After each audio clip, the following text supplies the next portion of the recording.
hingi ng information na patuloy pa ba itong mga ganitong mga gawain dyan sa loob ng customs. Of course, we're not saying that you are involved in that kind of a illegal system. What we're saying is that you may probably have heard from the sources or grapevines or even perhaps some of your colleagues na merong ganitong nangyayari. Yun ang konteksto ng pagtatanong. Kasi dalawang former commissioner nagsabi meron. Diba? Yung broker na nagnenegosyo sa loob, sinasabi meron.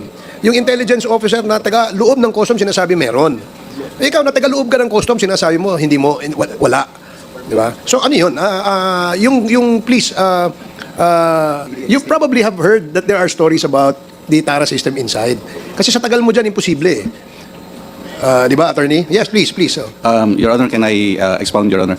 Since I joined the Bureau, I've heard stories about the TARA system, and it seems that the TARA system was in place even before this container shipments was in place. Yes. Because shipments before was in open. There's no modal containers. It's not covered. So in open. So they make the TARA, they count. TARA is a counting system at the time, Your Honor, that they make. Attorney, that was the context, Your Honor, and then that I just explained that I heard. Then eventually, Your Honor, during my stint in the Bureau of Customs, I also heard it during inquiries, just like what happened during the inquiry in this EMT case, Your Honor. Hindi, ang sinasabi, you're lecturing us on the sinasabi mong TARA na yung the usual word, the real definition of TARA. But in this case, in the context of the questions raised by Congressman Acop, yung TARang pinag-uusapan natin dito ay yung lagay, ay yung grease money. Ang tanong, ulitin natin, tinatanong ni Congressman Acop, meron pa bang grease money o TARA dyan sa Bureau of Customs sa ngayon? As of now, Your Honor, I have no information about the TARA system ongoing with the Bureau of Customs. Mr. Chair, Okay, see. alam mo, nakakagalit to. I think you're lying to us. You know, you have been there for quite a time. If the commissioners know about that, why don't you know? You're a lawyer. My goodness, and you're even telling us, suggesting to us that Ms. Tagupa file a complaint? My goodness, Mr. Chair, pasensya po kayo, pero talagang kinakailangan sabihin ko to eh. So, thank you, Congressman Abante. Please proceed, Congressman Acop. Before I proceed, Mr. Chair, I would just like to make a manifestation. Attorney, in the last hearing also, a representative of the Customs Police appeared here as a resource person in the name of Major Cascolan. Inamin din po niya na merong TARA system. I am surprised na kayong dalawa na nandun sa legal department, parehas kayo ng sagot. It is off record, Attorney. Now, may I proceed, Mr. Chair? I would like to ask the two commissioners. Inamin niyo po na mayroong TARA system at sa pagtatanong ni Honorable Abante, may mga nawawala para sa gobyerno. Tama po? Yes, Your Honor. Now, may I know, have you ever estimated the amount of money that government is losing because of this TARA system annually? Para makita natin anong epekto nito sa ating bansa. Have you ever conducted an investigation on the estimate of money lost by government annually?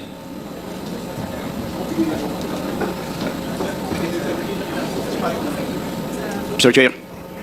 Well, for easy computation, Your Honor, Mr. Chair, say the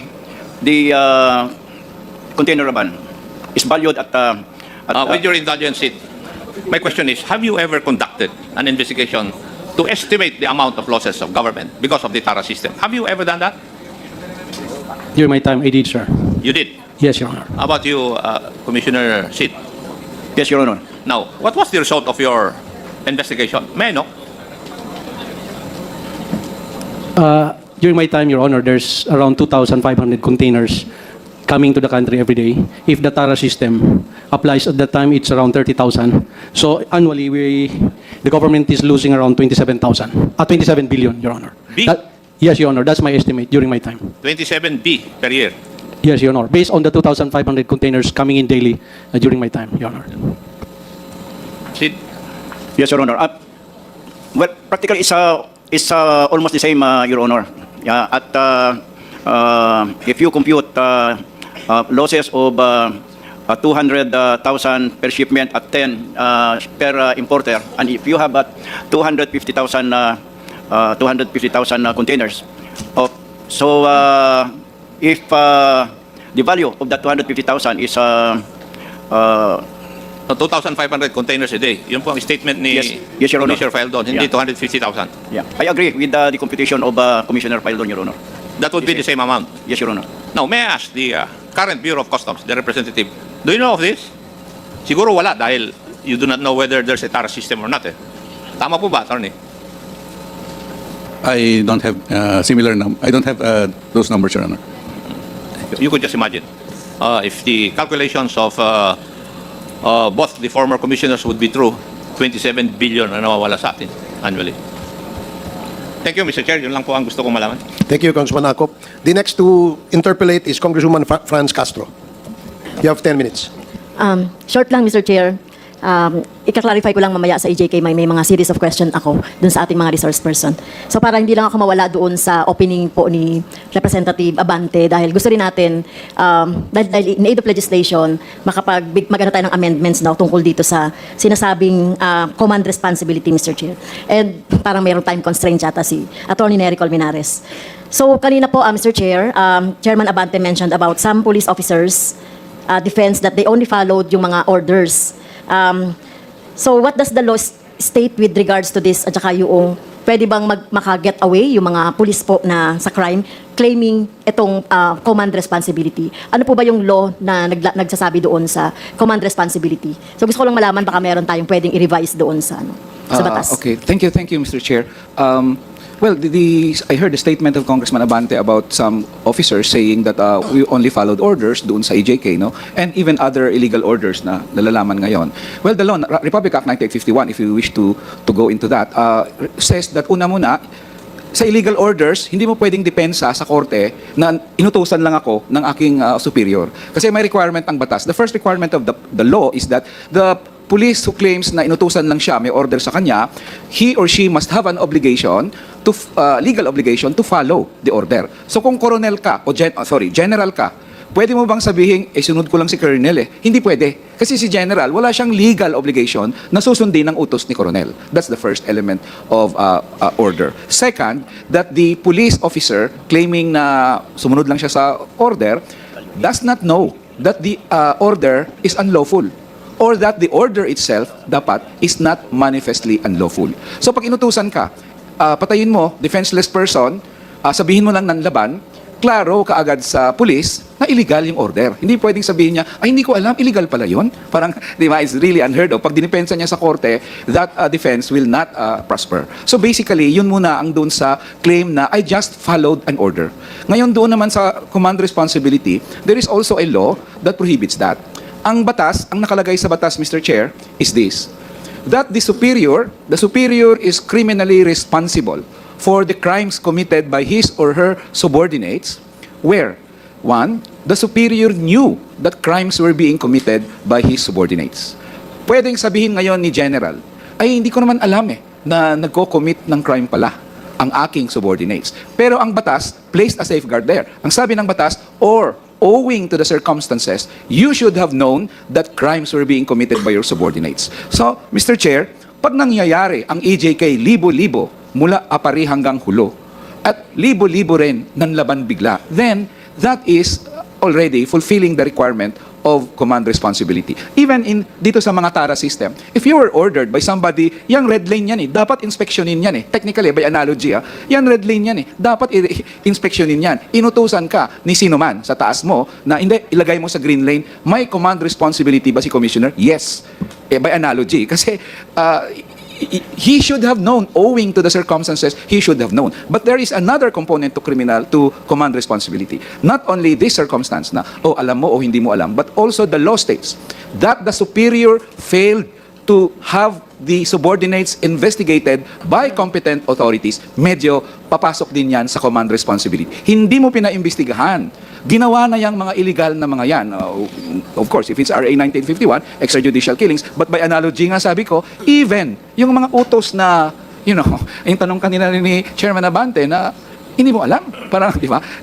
Pwede masangkot dyan yung superior, Madam Chair, in that sense, kasi yun ang requirements ng batas. Either you took measures necessary measures, yun ang term ng batas, to suppress or prevent the crimes being committed by your subordinates, or that you have competent authorities investigate the crimes committed, Mr. Chair. So, Mr. Chair, so kahit na ano pong crime, no, even doon sa pinag-uusapan sa drugs or dito sa lagayan system, it's the head of the agency na nag-utos, or kung meron siyang order as regards to that, So, yun po ba yung sa command responsibility? Yes, well, by analogy, yung sinabi ko kanina hindi ko alam ang circumstance dito sa TARA system, pero I'm very sure there are administrative requirements dun sa command responsibility. What I just discussed are the criminal responsibility. And maybe, if there is in aid of legislation, maybe the committee can also recommend legislation na i-broaden na ito to include even circumstances such as this. Kasi dapat i-plug mo yan kasi they may claim, oh, it's RA 9851, iba naman ito. But to be sure, dapat may ganun din. Pwede namang sundin by analogy, Mr. Chair. Yung RA 9851, na ikaw, gumamit na ng crime owing to the circumstances, you should have known. Pangalawa, at least nung nalaman mo na later on, dapat pinaimbestigahan mo sa competent authorities. Yes. So para With your Thank you po. indulgence of Congressman Pasco, na lang, no? Yes, po. I'd like to make a motion that we invite Commissioner Rubio to attend this hearing because itong si attorney, wala siyang alam eh. Di wala kang alam. Am I right, attorney? Wala kang siyang alam sa TARA. May I be clarified, Your Honor? Yeah, you're clarifying na. Wala kang alam, di ba? Your Honor, Sa TARA system, wala kang alam, di ba? I have no information on that, Your Honor. Wala kang alam. Kaya si Chairman... Wala kang alam, di ba? Oo, wala. Wala siyang alam. Oh. Mr. Chair, para hindi ako maniwala na ikaw ang fall guy ng Bureau of Customs, we would like to see Commissioner Rubio attend this hearing. Okay, Panahon pa ni Commissioner Paldon, andiyan ka na eh, sa Customs, Mr. Chair. Panahon pa ni Commissioner Paldon, Commissioner La Peña, nandun ka na sa Customs, and you're telling me right now you have no information on that? My goodness, anong palagay mo sa amin dito? Ha? Mr. Chair, can I answer? Okay. I've been with the Bureau of Customs with the legal service since 2009. Yes, I've been one of the lawyers of Commissioner La Peña and Commissioner Faldon, Your Honor. Always with the legal service. Your Honor, please. Thank you. Okay, sige. Thank you. Okay. Comsec, please include in the Mr. list Chair. of persons to be invited, Commissioner Rubio of Bureau of Customs. Yes, Congressman Akop, with the indulgence of... With the indulgence of the Honorable Castro. Attorney, para bang ang sinasabi mo, yung ibang opisina ng Customs may TARA system, walang nila yung TARA system, pero yung legal office ng Customs, walang alam. Yun po ba ang ibig nyo sabihin? Tinatanong ko po kayo. Kasi yun ang parang message na pinadadala o sinasabi nyo sa amin. Palagi mong sinasabi, you are with the legal service of the Bureau of Customs. Para bang sinasabi mo, lahat, yung mga ibang opisina ng Bureau of Customs, alam nila, o may TARA system, yung opisina nyo lang ang wala. Would that be correct? Your Honor, from the testimonies of... What? Ang tanong ko po would that be correct, attorney? Can I explain, Your Honor? Because from the testimonies of Commissioner Faldon and Commissioner La Peña, Your Honor, it involves the processing of That is not my importations, question, Your Honor. Mr. Chairman. May I ask that the resource person appropriately answer my question? Is that the message you're trying to tell us? Na yung legal service office ng Bureau of Customs, wala pong kaalam-alam sa existing na TARA system sa Bureau of Customs? For the record, Your Honor, I mean, from our records, Your Honor, we are trying administrative cases. Hindi ko po tinatanong kung ano po yung trabaho niyo, attorney. And, Your Honor, please. Sandali lang, nagsasalita pa ako. Malapit na kitang i-move to cite you in contempt. Bihira kong ginagawa yun, pero ikaw malapit ka na. Mr. Chair, may I request that the resource person be directed to answer my question with a yes or no? Attorney, please answer the query of Congressman Akop. Then my answer is yes, Your Honor. It's yes na kayo po sa legal service ng Bureau of Customs, wala kayong alam at walang TARA system doon sa inyo. Can I explain, Your Honor? Sumagot ka na muna bago ka mag-explain. Di ba? Pag may question yes. Tinuruan ka rin siguro sa law na sagutin mo muna yes and then you explain. Okay, my answer is yes, Your Honor. Because in the current cases that we handle, particularly on administrative cases, Your Honor, we don't have a case wherein a individual personnel of the BOC is charged with a TARA system or receiving TARA system. Even the criminal cases that we handle with the DOJ and criminal in the court, Your Honor, as far as the records or my knowledge is concerned, Your Honor, we don't have a case on that, Your Honor. So that that's why I have suggested earlier on, Your Honor, about the circumstances that Mr. Taguba mentioned, Your Honor. Sorry, Your Honor, that's... Mr. Chair, I do not want to take more of the time of the Honorable Castro. I'll stop here. Okay. Thank you, Mr. Thank you, Congressman Akop. Let me just get 30 seconds of your Okay. time, if I may. Just Right. a follow-up question. Kasi ang legal department that Attorney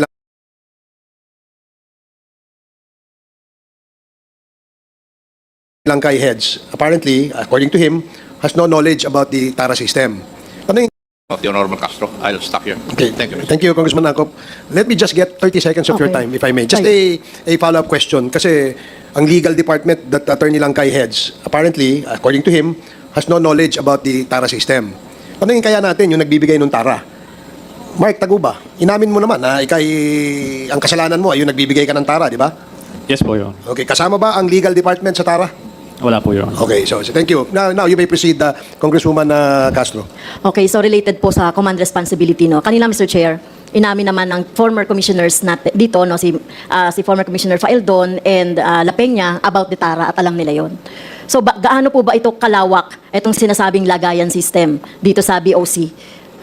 Sabihin ko ng lagayan system para para po mas malinaw sa mga nakikinig sa atin kasi magkaiba may dalawang definition kasi ang TARA, no.